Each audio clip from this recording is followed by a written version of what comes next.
Good morning बच्चों। कल हमने 8th क्लास में साइंस में लेसन 5 पढ़ा था, कोयला और पेट्रोलियम। तो कल हमने पेट्रोलियम के बारे में पढ़ा था। कल हमने पेट्रोलियम के बारे में पढ़ा था ना। तो अब मैं चित्र के द्वारा, मतलब जैसे पेट्रोलियम और प्राकृतिक गैस का हमने कल देखा था कि प्राकृतिक gas CNG gas, LPG gas, उस सब के बारे में हमने देखा था। अब इस चित्र के द्वारा हम देखते हैं कि पेट्रोलियम और प्राकृतिक गैस के भंडार, है ना। तो पेट्रोलियम और प्राकृतिक गैस के भंडार हमने देखे थे कि ज़मीन के अंदर से हमें पेट्रोलियम और प्राकृतिक गैस प्राप्त होती है। तो कैसे, जैसे आप देखो, आप यदि इस चित्र के अनुसार हमको पता चल जाएगा कि किस तरीके से होता है। तो सबसे पहले क्या होता है, तैलाशे की जो चट्टानें हैं वो रहती हैं, है ना, और जल रहता है। फिर तैलाशों की चट्टानों में क्या, तेल रहता है। फिर उसके बाद गैस रहती है।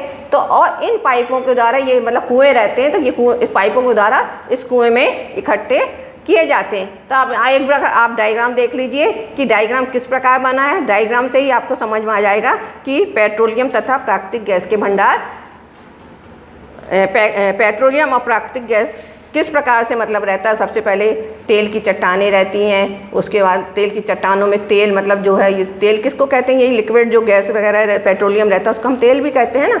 और गैस फिर प्राकृतिक गैस है।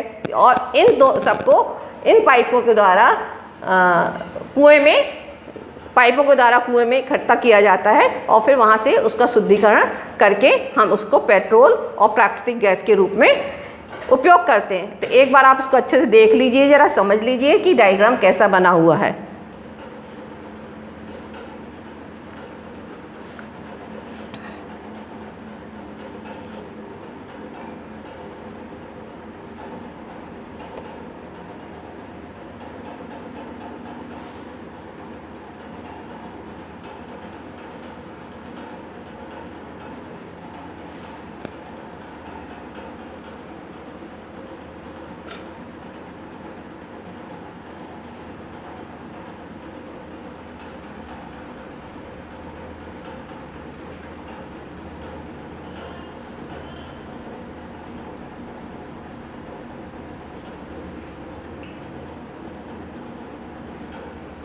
अब ये चित्र आपने देख लिया होगा, तो आपने देखा होगा इसमें कि तेल की चट्टानें और गैस की जो है वो किसके ऊपर है, जल के ऊपर है ना। पेट्रोलियम गैस की तेल की चट्टानें और पेट्रोलियम वगैरह जो है वो किसके ऊपर है, ये चित्र में आपको पता चल रहा है। देखिए, तेल जल है, जल के ऊपर ये दोनों चीज़ हैं। ऐसा क्यों होता है, क्योंकि गैस और ये जो गैस और जो पेट्रोलियम वो क्या होता है, जल से हल्के होते हैं।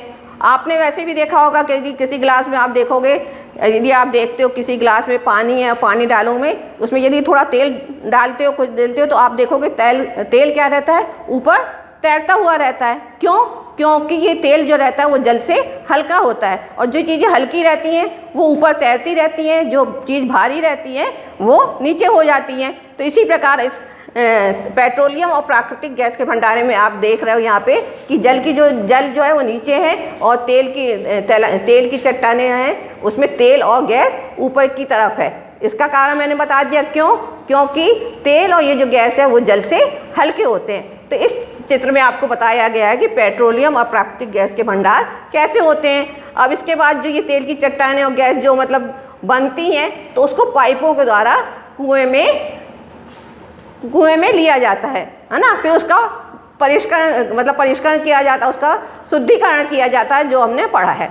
तो अब यहाँ पे आपका आज लेसन ख़त्म हो गया है। इस लेसन में एक बार आप फिर से देख लीजिए और फिर मैं रिवाइज करती हूँ कि इस लेसन में आपने क्या क्या पढ़ा है।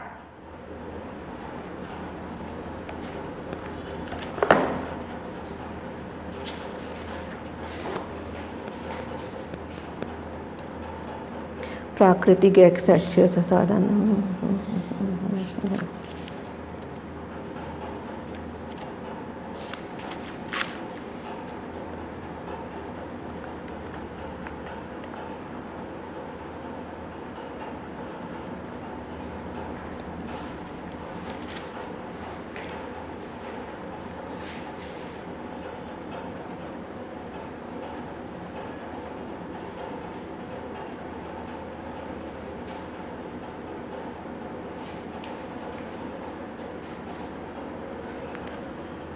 बच्चों आपने देख लिया होगा, समझ लिया होगा। अब मैं फिर से एक बार रिवाइज करती हूँ कि इस लेसन में हमने क्या क्या पढ़ा है। तो लेसन का नाम है कोयला और पेट्रोलियम। तो पहले हमने कोयले के बारे में पढ़ा है ना, कि कोयला क्या है, एक प्राकृतिक संसाधन है। तो प्राकृतिक संसाधन क्या है, जो हमें प्रकृति से प्राप्त होते हैं वो प्राकृतिक संसाधन कहलाते हैं। ये दो प्रकार के होते हैं, मैंने बताया था, अक्षय प्राकृतिक संसाधन और दूसरा समाप्त होने वाले प्राकृतिक संसाधन। तो अक्षय प्राकृतिक संसाधन क्या है, जिसकी सीमा असीमित रहती है, और जो समाप्त वाले संसाधन है उसकी सीमा सीमित नहीं रहती है। उसके बाद हमने कोयला का पढ़ा है ना, कि कोयला क्या है। तो कोयले के बारे में पढ़ा। कोयले को हम कैसे प्राप्त होता है, कोयले की कहानी बताई कि ज़मीन के अंदर मृत अवशेष हो जाते हैं, उसका मिट्टी की परत जमती जाती है और कुछ समय के बाद वो उच्च ताप और उस दाब के कारण कोयले में परिवर्तित हो जाते हैं। इसके बाद हमने पढ़ा कि कोयले के किस किस रूप में रहता है। कोयला कार्बन के रूप में उपयोग किया जाता है, कोक के रूप में, वो है कोल तार के रूप में, इस सब के रूप में उपयोग किया जाता है। फिर हमने पढ़ा पेट्रोलियम है ना। तो पेट्रोलियम भी एक प्राकृतिक है, जो हमें प्रकृति से प्राप्त होता है, भूमि के ज़मीन के अंदर से प्राप्त होता है पेट्रोलियम है ना। तो पेट्रोलियम का उपयोग कहाँ कहाँ होता है, तो आपको ने देखा होगा पेट्रोलियम का उपयोग जैसे छोटे वाहनों में, स्कूटर, कारों आदि में आप पेट्रोल का उपयोग करते हैं। और इसके अलावा जो भारी वाहन होते हैं जैसे ट्रक है, ट्रैक्टर है, उसमें डीजल का उपयोग किया जाता है ना। जनरेटर में डीजल का उपयोग किया जाता है। उसके बाद हमने प्राकृतिक गैस के बारे में पढ़ा। तो प्राकृतिक गैस क्या है, वो भी हमें प्राकृतिक गैस जो हमें प्रकृति से प्राप्त होती है, प्राकृतिक गैस क्या कहते हैं। प्राकृतिक गैस क्या है कि प्रकृति से प्राप्त होने वाली जो गैस है उस प्राकृतिक गैस कहते हैं। कौन कौन सी हैं, जैसे CNG और LPG है, ये क्या कहलाती हैं, प्राकृतिक गैस कहलाती है। CNG का उपयोग देखा हमने, LPG का उपयोग देखा। CNG का उपयोग हमने देखा कि कल कारखानों में इसका उपयोग किया जाता है। पहले के ज़माने में इंजन चलाने के लिए भाप के रूप में इसका उपयोग किया जाता था है ना। इस प्रकार हमने देखा। फिर वो देखा हमने मिट्टी का तेल है जिसको लैंप पे उपयोग किया जाता है। इस प्रकार हमने इसके उपयोग देखे। LPG का उपयोग हमने देखा कि घरों में जो खाना बनाते हैं उसमें LPG गैस का उपयोग किया जाता है ना। वाहनों में भी जो सिलेंडर रहते हैं उसमें LPG का उपयोग किया जाता है। फिर LPG और CNG के उपयोग हमने देखे। क्या देखे कि ये सस्ते ईंधन है ना, इससे प्रदूषण नहीं फैलता है, ये स्वच्छ हैं, इससे प्रदूषण नहीं फैलता। इस प्रकार हमने इनके CNG और LPG के उपयोग देखे। उसके बाद आपका आज ये लेसन समाप्त हो गया यहाँ पे। अब मैं देखती हूँ इसमें से एक आपको CNG और LPG के ईंधन के उपयोग करने वाले क्या लाभ है, एक क्वेश्चन है आपका।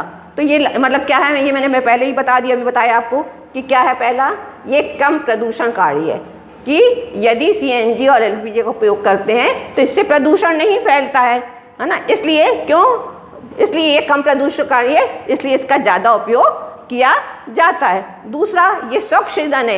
ये स्वच्छ ईंधन है मतलब कि कई गैसों का मिश्रण नहीं है, ये बिल्कुल स्वच्छ ईंधन है। फिर अन्य ईंधनों की अपेक्षा सस्ते होते हैं। जैसे अब देखा होगा आपने, पेट्रोल की अपेक्षा ये क्या है, सस्ते होते हैं। तो इस सस्ते होने के कारण इसका उपयोग ज़्यादा किया जाता है। ये आसानी से उपलब्ध हो जाते हैं, आसानी से उपलब्ध हो जाते हैं मतलब ये बहुत अच्छे तरीके से हमको इसके उपलब्ध होने में हमें कोई परेशानी नहीं होती है। फिर इन्हें घरों और कारखानों में सीधा जलाया जाता है। इसको LPG और CNG गैस को घरों और कारखानों में सीधा जलाया जाता है। मैंने पहले ही बताया है कि बड़े बड़े शहरों में जैसे दिल्ली है, बड़ौदा है, तो पाइपों द्वारा इसकी सप्लाई की जाती है।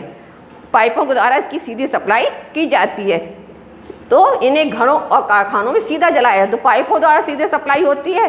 तो जैसे हम लोग अब सिलेंडर यूज़ करते हैं तो हम सिलेंडर मतलब बाहर से खरीदते हैं सिलेंडर खाली, लेकिन बड़े बड़े शहरों में जैसे दिल्ली और बड़ौदा बताया मैंने आपको, तो वहाँ पाइपों द्वारा इसका सीधा सप्लाई की जा सकती है। तो आज हमारा ये लेसन समाप्त हो गया है। इस लेसन को आप बहुत अच्छे से रीड करना।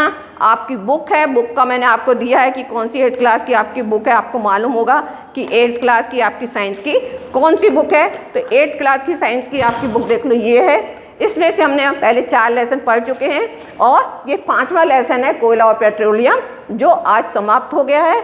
इस लेसन को जो नोट्स हैं जो मैंने आपको पढ़ाया है वो अच्छे से आप अपनी एक प्रैक्टिकल कॉपी जो आपने 7th में भी बनाई होगी, मालूम होगा प्रैक्टिकल कॉपी क्या होती है, तो उस कॉपी में ये आप सब नोट करोगे और नोट करने के बाद उसको मेरे को आप भेजोगे। मंडे तक मैं आपका ये वर्क देखूंगी कि आपने कॉपी में किया है या नहीं है। और यदि आपको इस लेसन को समझने में कुछ परेशानी हुई है तो आप मेरे से पूछ सकते हैं कि आपको क्या परेशानी है। थैंक यू बच्चा।